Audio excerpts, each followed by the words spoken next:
मोदींच्या धोरणांची रयतेच्या हक्काची मनामनातून नाद उसळे हो.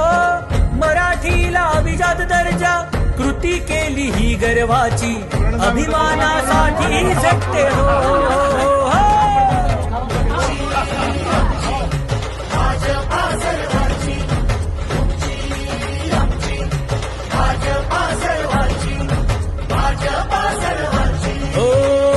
जनकल्याणार्थ आखले समान धोरण जाती भेदाचे